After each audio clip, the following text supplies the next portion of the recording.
we're diving straight briefly into the Jopadhola land, and that is Tororo district. A school called St. Benard Mwenge Primary School has got bad news.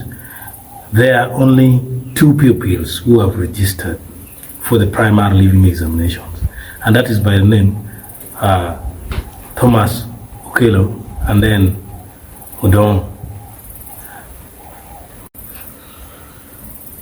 Thomas Okello and Raymond Udon have become the only registered PLE students after 25 other candidates of P7 dropped out of this year's race.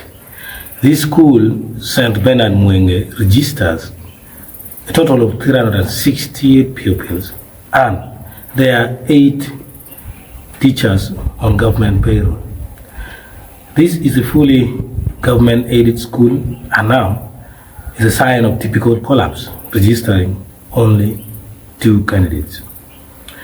Quite a good number of scenarios have ever happened around Uganda and other lowland where you find government schools are collapsing day and night, starting from primary, secondary, and even institutions.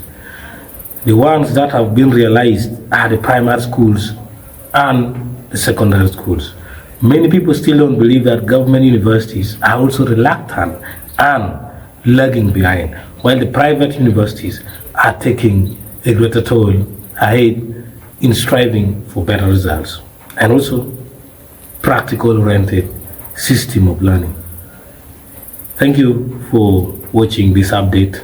You will find the next one if you subscribe. Bye-bye.